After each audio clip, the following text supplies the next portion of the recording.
Le 8 juillet 2003, un employé de Little Caesars à San José, en Californie, reçoit un appel insolite. Une petite fille, d'une voix chevrotante, épelle laborieusement son adresse.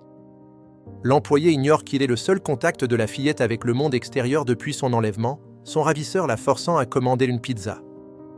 Cet appel marquera un tournant décisif dans une affaire débutée par un crime d'une brutalité inouïe. Quelques jours avant cet appel, Jeannette Tameyo, 9 ans, rentre de l'école à San José. En arrivant chez elle, elle remarque la porte moustiquaire entrouverte et entre, pensant que sa mère est rentrée.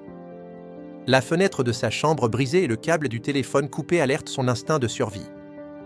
Un inconnu frappe à la porte. Terrorisée, Jeannette ouvre. L'homme se montre menaçant, force son entrée, l'attrape et la traîne dans la chambre de son frère où il la viole. Après l'agression, il lui passe les menottes et lui attache les jambes. L'homme transporte Jeannette dans le garage. Alors qu'il tente d'ouvrir la porte, un autre véhicule se gare, la voiture de sa mère. Son frère Paul, 15 ans, rampe sous la porte. Jeannette lui crie de fuir, mais l'agresseur se rue sur lui. Paul se défend avec un tournevis, mais est maîtrisé. L'homme traîne Paul à l'intérieur, où il se retrouve face à Rosalia, la mère de Jeannette. Une lutte acharnée s'engage. L'homme utilise une poêle contre Rosalia, la frappant violemment à la tête jusqu'à ce qu'elle s'effondre. L'homme retourne au garage et repart avec Jeannette.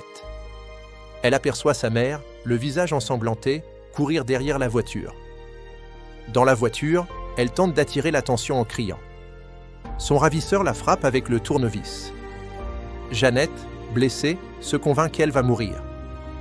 Pendant ce temps, sur les lieux du drame, Rosalia, gravement blessée, refuse de monter dans l'ambulance. La détective Heather Randall est chargée de l'enquête. La scène de crime, violente, laisse craindre le pire pour Jeannette. Une caméra de surveillance chez un voisin établit une chronologie, mais la qualité des images est trop médiocre pour identifier le suspect. Face à cette impasse, la détective Randall se tourne vers les médias. Des hélicoptères survolent la ville et des flyers sont distribués. Pendant ce temps, Jeannette est retenue captive dans une petite pièce à l'étage. Les violences sexuelles se répètent. Après chaque agression, il l'attache au pommeau de douche. Paradoxalement, la douche devient son seul refuge. Le lendemain matin, en regardant les informations, elle voit sa cousine lui adresser un message « Jeannette, si tu peux nous entendre, sois forte. Nous te cherchons. N'abandonne pas. » Ce message devient une étincelle d'espoir.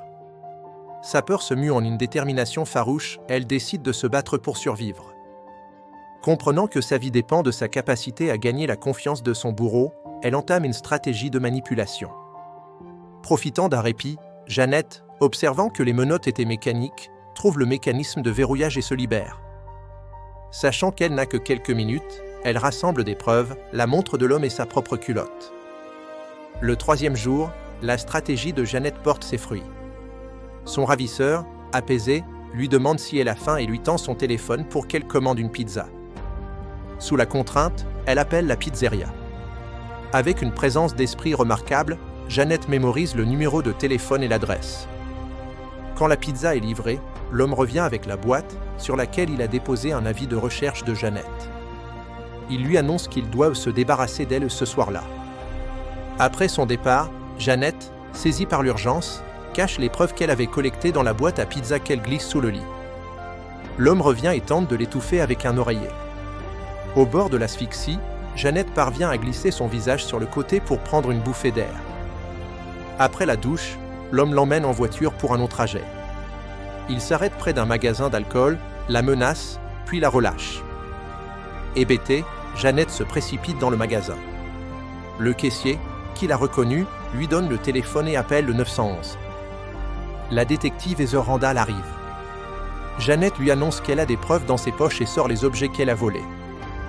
Stupéfaite, Randall lui demande si elle peut les conduire à la maison du ravisseur. Jeannette accepte et guide la police depuis la voiture de patrouille. L'équipe du SWAT donne l'assaut sur la maison. Le suspect, David Montiel Cruz, tente de se cacher et est arrêté. À l'intérieur, la police retrouve la boîte à pizza contenant les preuves cachées par Jeannette. Jeannette est conduite à l'hôpital. Les retrouvailles avec sa mère et son frère ont lieu. Rosalia décrit ce moment comme une seconde naissance pour sa fille. Les années qui suivent sont difficiles. Après 6 ans de thérapie, à 15 ans, elle décide de reprendre le contrôle de sa vie. Son expérience et l'exemple de la détective Randall l'inspirent. Elle décide d'étudier dans le domaine de l'application de la loi, avec l'ambition de devenir détective. 12 ans après les faits, une émission de télévision la réunit avec Heather Randall. Jeannette peut enfin exprimer sa gratitude.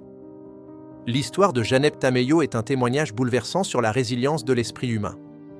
Face à une terreur absolue, cet enfant a su transformer sa peur en une arme. Son parcours, de victime à future protectrice, est une puissante leçon de courage et d'espoir, démontrant que même dans les ténèbres les plus profondes, la lumière peut triompher.